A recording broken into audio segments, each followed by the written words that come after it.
Hi friends, একটা নতুন video নিয়ে চলে এসেছি। তো আমি আমার মোবাইলের জন্য একটা ক্লিয়ার কভার কিনেছিলাম।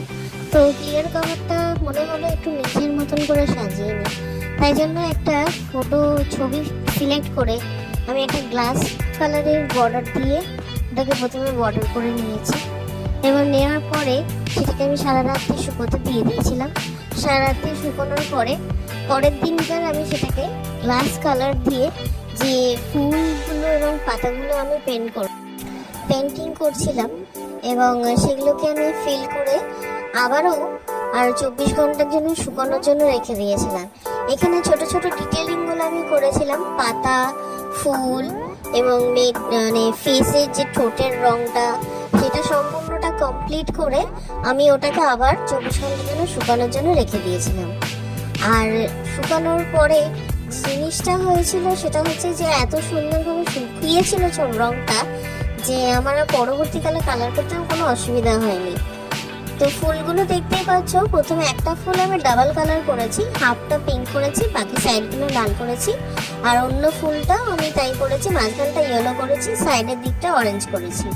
তো এটা হচ্ছে একটা সেকেন্ড লুক, তোমরা দেখে বলো কেমন হয়েছে।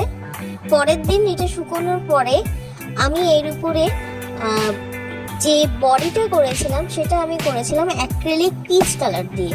বিশ্বাস করো, যখন এই কালারগুলো করছিলাম আমি জানি না এই ফাইনাল লুকটা কেমন হতে চলেছে, কারণ আমি নিজে একটা প্রচণ্ড ধন্দের মধ্যে ছিলাম।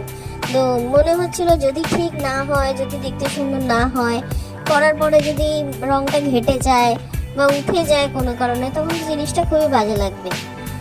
তো সেইভাবেই একটা দোনামোনার মধ্যে আমি কালারটা করছিলাম এবং পিচ কালারটা বডিটা ফুল ফিল করার পরে বাকি যে সাদা অংশটা ছিল সেই জায়গাটা আমি ব্লু কালার দিয়ে, অ্যাকোয়া ব্লু কালার দিয়ে ফিল করে দিয়েছি এবং যতটা পেরেছি পুরোটাই কভার করার চেষ্টা করেছি।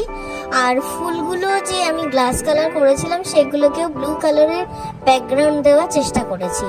এইভাবে বাকি সাদা অংশটাকে আমি কমপ্লিট করার পরে এইটা হচ্ছে আমার মোবাইল কভারের ফাইনাল লুক। তোমরা দেখে জানাও কেমন হয়।